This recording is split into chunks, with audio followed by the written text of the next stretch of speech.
अस्सलामु अलैकुम। औज़ु बिल्लाहि मिनश शैतानिर रजीम। बिस्मिल्लाहिर रहमानिರ್ ರಹೀಮ್। ಈ ಎರಡು ಶಬ್ದಗಳನ್ನು ನಾನು ಯಾಕೆ ಹೇಳಲಿಕ್ಕೆ ಪ್ರಾರಂಭ ಮಾಡಿದ್ದೇನೆ ಅಂತಂದರೆ, ವೇದಿಕೆಯ ಮೇಲೆ ಆಸೀನರಾಗಿರ್ತಕ್ಕಂತಹ ಇವತ್ತಿನ ಏನು ಕಾರ್ಯಕ್ರಮದ ಕೇಂದ್ರ ಬಿಂದು, ಸಮಾರಂಭದ ಅಧ್ಯಕ್ಷರಾಗಿರ್ತಕ್ಕಂತಹ ರಫೀಕ್ ಅಹಮದ್ ರವರೇ ಹಾಗೂ ಮುಖ್ಯ ಭಾಷಣಕಾರರಾಗಿ ಆಗಮಿಸಿರ್ತಕ್ಕಂತಹ ರಶೀದ್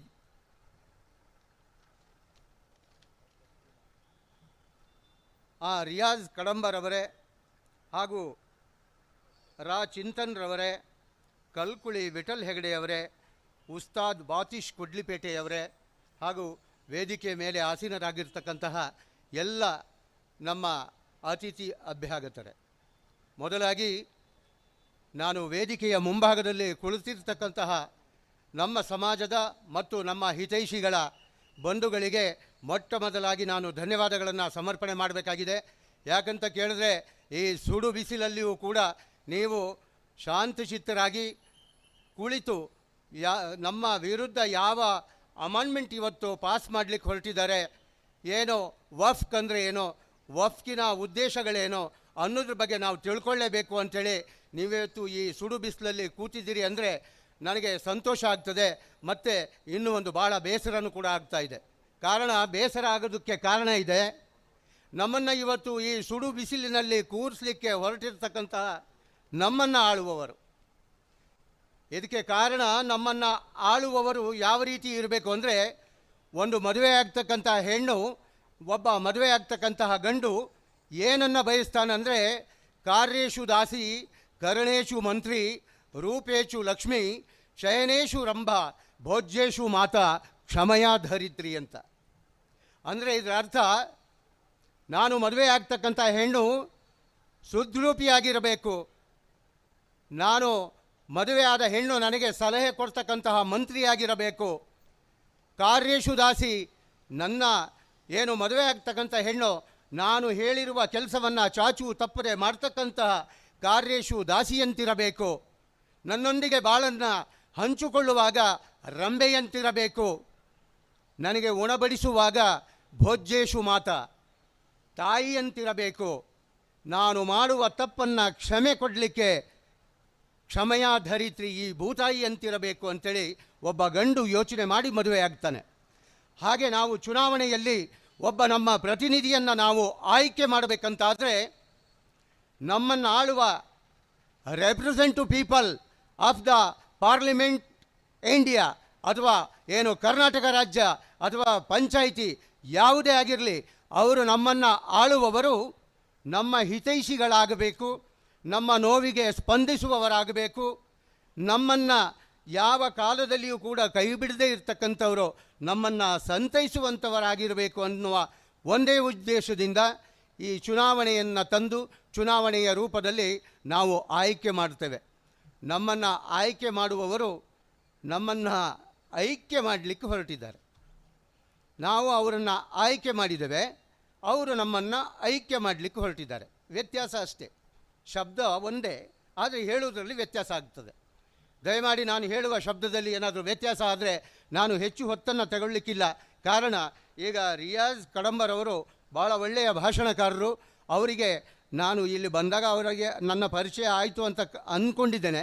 ಯಾಕಂದರೆ ನಾವು ಅವರು ಒಂದೇ ವೇದಿಕೆಯಲ್ಲಿ ಒಮ್ಮೆ ಭೇಟಿಯಾಗಿದ್ದು, ಅದು ಬಹುಶಃ ಅವ್ರಿಗೆ ಮರೆತಿರಬೇಕು. ಇರಲಿ, ಅದು ಮನುಷ್ಯನ ಸಹಜ ಗುಣ. ನಾವು ಇವತ್ತು ಯಾತಕ್ಕಾಗಿ ನಾವು ಇಲ್ಲಿ ಸೇರಿದ್ದೇವೆ, ವಫ್ಕ್ ಅಂದರೆ ಏನೋ, ಒಬ್ಬ ಯಾರ್ಯಾರೋ ಒಬ್ಬ ಹೇಳ್ತಾರೆ, ಆ ಶಬ್ದದ ಅರ್ಥವೇ ಗೊತ್ತಿಲ್ಲ, ವಫ್ಕು ವಫ್ಕು ವಫ್ಕು ಅಂಥೇಳಿ ದಿನ ನೀವು ಟಿ ವಿಯಲ್ಲಿ ನೋಡ್ತಾ ಇದ್ದೀರಿ. ನಮ್ಮ ಒಬ್ಬ ಈ ರಾಜ್ಯದ ಒಬ್ಬ ನಾಯಕರು ಯಾವತ್ತೂ ಹೇಳ್ತಿರ್ತಾರೆ. ಯಾಕೆಂತ ಕೇಳಿದ್ರೆ, ಮುಸಲ್ಮಾನರಿಗೆ ಬೈದಿದ್ದರೆ ಅವರಿಗೆ ತಿಂದಿದ್ದು ಪಥ್ಯ ಆಗೋದಿಲ್ಲ. ಅವರಿಗೆ ಒಂಥರ ನಾವು ಮುಸಲ್ಮಾನರು ಮನೆ ದೇವರಿದ್ದ ಹಾಗೆ, ದಿನ ಬೆಳಗ್ಗೆ ಆದರೆ ಮುಸಲ್ಮಾನರು, ದಿನ ಬೆಳಗ್ಗೆ ಆದರೆ ಮುಸಲ್ಮಾನರು, ಬೈಯುವುದೇ ಅವ್ರ ಉದ್ಯೋಗ. ಯಾಕೆ? ನಮ್ಮ ಮನೆ ದೇವರು, ಅವರ ಮನೆ ದೇವರು ನಾವು. ಹಾಗಾಗಿ ಅವರು ಪ್ರತಿದಿನ ನಮ್ಮನ್ನು ಬೈಯುವುದೇ ಒಂದು ಕಾರ್ಯಕ್ರಮ ಇಟ್ಕೊಂಡ್ಬಿಟ್ಟಿದ್ದಾರೆ. 1954ರಲ್ಲಿ ಇನ್ನೂ ನಾನು ಹುಟ್ಟಿರಲಿಲ್ಲ. ಆ ಸಂದರ್ಭದಲ್ಲಿ ಈ ವಫ್ ಕಾಯ್ದೆಯನ್ನು ಜಾರಿಗೆ ತರುವ ಪ್ರಯತ್ನವನ್ನು ಮಾಡಲಾಗುತ್ತೆ ಈ ಭಾರತ ದೇಶದಲ್ಲಿ. ಇದು ಏನು ಹುಟ್ಟು ಹಾಕಿದ ಸಂದರ್ಭದಲ್ಲಿಯೇ ಇದಕ್ಕೆ ರೆಕ್ಕೆ ಪುಕ್ಕಗಳೆಲ್ಲ ಬರಲಿಕ್ಕೆ ಪ್ರಾರಂಭ ಆಯಿತು. ಆ ಸಂದರ್ಭದಲ್ಲಿ ಈ ದೇಶದ ಮೊಟ್ಟ ಮೊದಲ ಪ್ರಧಾನಮಂತ್ರಿ ಜವಾಹರ್ಲಾಲ್ ನೆಹರು ಅವರ ಮುಂದೆ ಇದನ್ನು ಮಂಡನೆ ಮಾಡಲಾಗುತ್ತೆ. ಅಂದಿನ ರಾಷ್ಟ್ರಪತಿಗಳ ಎದುರಿಗೆ ಇದನ್ನು ಬಿಲ್ ಪಾಸ್ ಮಾಡಲಿಕ್ಕೆ ಹೋಗ್ತಾರೆ. ಆ ಸಂದರ್ಭದಲ್ಲಿ ಇದು ಆಗಿರುವುದಿಲ್ಲ. 1964ರಲ್ಲಿ ಇದು ಬಿಲ್ ಪಾಸಾಗುತ್ತೆ.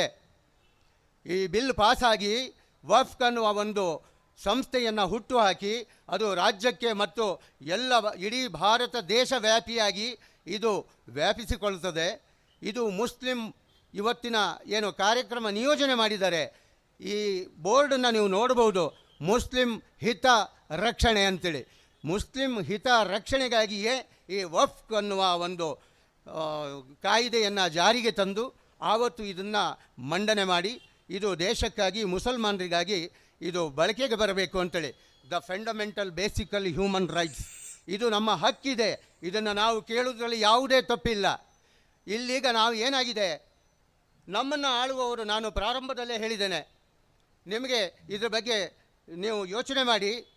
ಒಲೆ ಹೊತ್ತಿ ಉರಿದರೆ ನಿಲ್ಲಬಹುದಲ್ಲದೆ ಧರೆ ಹತ್ತಿ ಉರಿದರೆ ನಿಲ್ಲಬಾರದು.